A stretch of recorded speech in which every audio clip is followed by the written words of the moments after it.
Hello everyone, how are you? I hope you all are doing good. So, today in this video, we will start our new chapter number 4, acids, bases, and salts. So, let's start. We all know that there are wide varieties of materials around us. They differ from one another in their color, odor, taste, physical state, and other properties.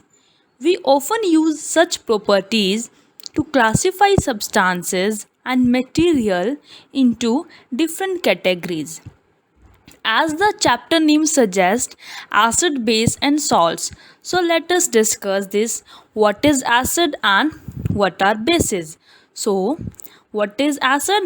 Acid means the materials like lemon, vinegar, and tamarind have a sour taste. It means acids have a sour taste. These materials taste sour due to the presence of chemicals like acids, and other materials like baking soda and soap have a bitter taste.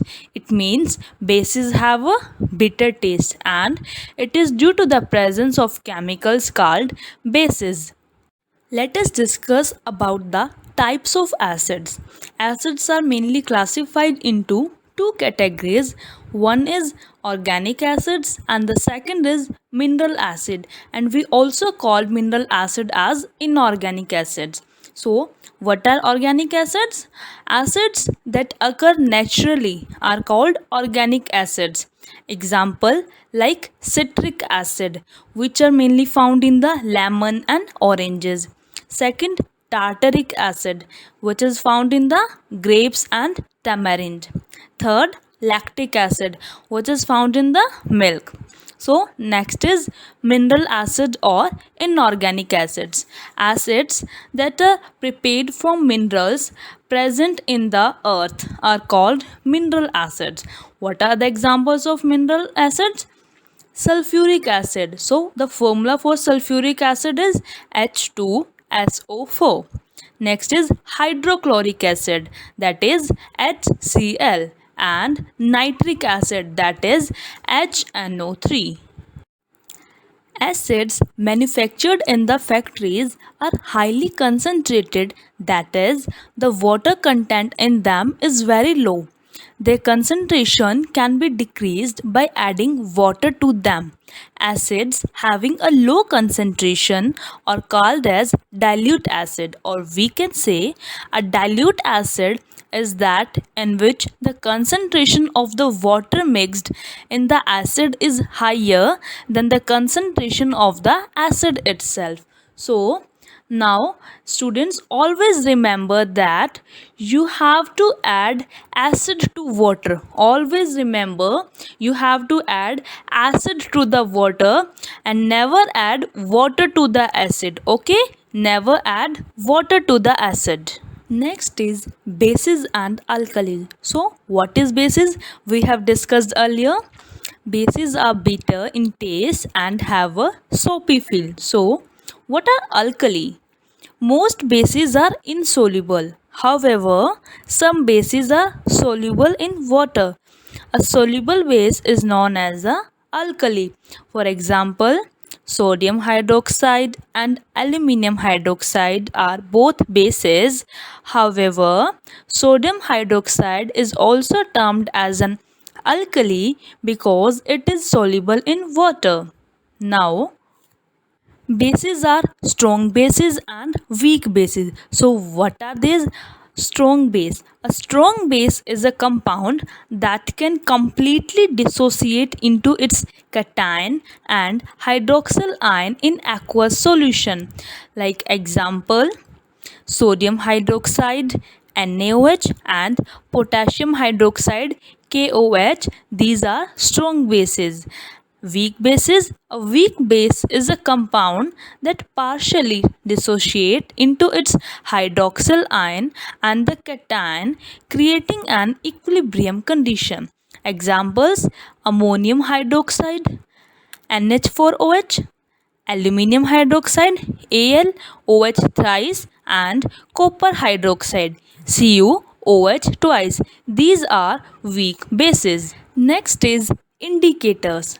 Acids and bases can be identified not only through their taste but also with the help of substances called indicator. Indicator chemical that produces a characteristic color when a particular substance is present, or we can say an indicator is a substance which shows different colors in an acidic and a basic medium. The color of the indicator can thus help in identifying acids and bases. So, a indicator used very often is litmus. Litmus can be used as an indicator in the form of a solution, but it is more common to use a paper strip that has been dipped in a litmus solution and allowed to dry. Such a paper is called as litmus paper. So, the main use of litmus paper is to test whether the solution is acidic or alkaline. So let us do an activity to find out how does litmus paper work and how this help us to identify whether it is acidic or basis. So first activity is in which you have to take a beaker and fill this beaker with the acid, and now you have to take a blue litmus paper. When you dip this blue litmus paper in the acidic solution, your blue litmus paper color changes to red. It means this shows the presence of acid in the beaker. Next activity, take another beaker and in this beaker add some basic solution or alkali solution. When you put a red litmus paper in it, then the color of the red litmus paper changes to blue. So it indicates that in this beaker some alkali or bases are present. Next indicator we have is turmeric. Turmeric also acts as an indicator. Let us find out how. Look at the picture. There are two portions given. First is before turmeric addition and the second is after turmeric addition. So we have to find out how we get to know that turmeric also tells us about the acidic or basic solution. Let us start. So in the one beaker, you have to take a lemon juice. It means before the turmeric addition, and when you add turmeric to the lemon juice, you will find that the color of that solution changes to yellow. It means it indicates that it is an acidic solution.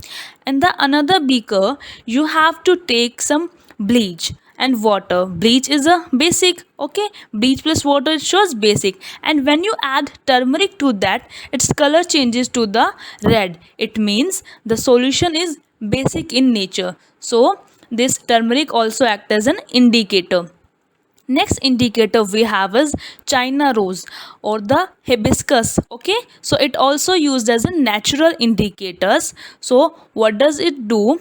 It turns magenta color when added to an acid as shown in the beaker A, and it turns green color when added to the base B. So you can see in the beaker C shows about that it shows green color and the A shows about the magenta color. So this China rose act as a natural indicator.